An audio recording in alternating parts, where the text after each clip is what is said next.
Hey guys, it's Dee from Sanremo. Today I'm going to be showing you on a cafe racer how to change your seat and seal for preventative maintenance. So there's a couple things you're going to need is obviously your tools, and also the most important thing that you'll always need to do before you start any work on a cafe racer, especially when it's dealing with steam, making sure that you dump your steam pressure. If you can't dump your steam pressure, you can use the valve just here to isolate the steam from coming to the front. So in this case, the machine is cold, but what you would do is obviously activate, remove all the steam, making sure that the machine is off. If not, and you don't do that, making sure that you do isolate the valve just at the back to limit the steam. So come in close now and I'll show you what copper pipes to remove to gain access to your seat and seal.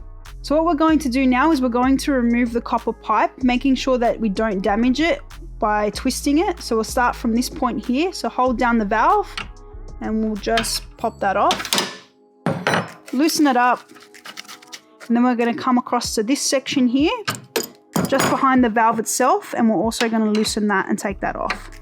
So push, comes down, unscrew.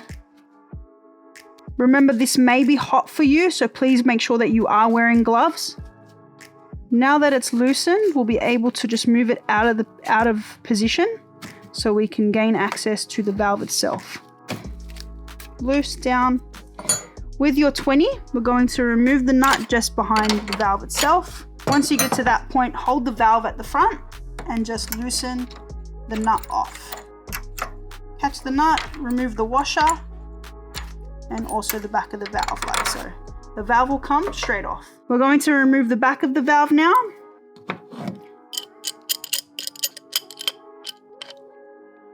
Like so, so it'll pop straight off.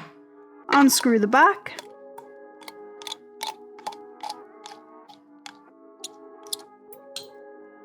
The valve will come straight out.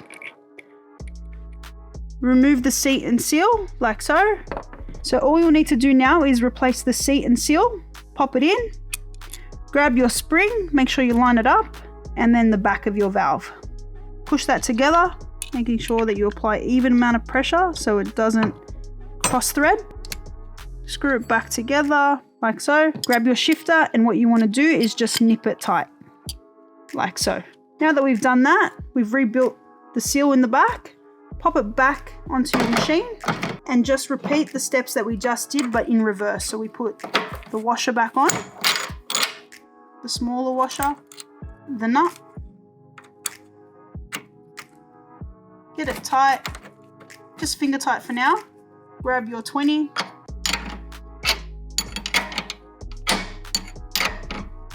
this does need to be secure, like so, so there is no movement whatsoever.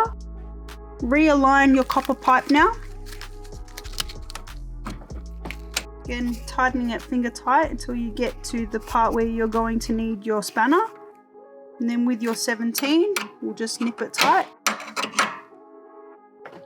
And then we'll come over to the valve now. With your shifter, hold down the valve.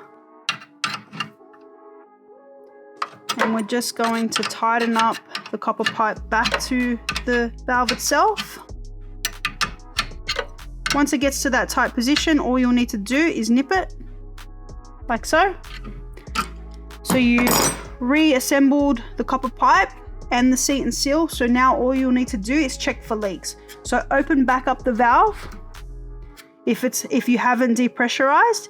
If you have depressurized and turned off your machine, turn back on your machine at this point, allow it to build back up in pressure, and check for any leaks after that.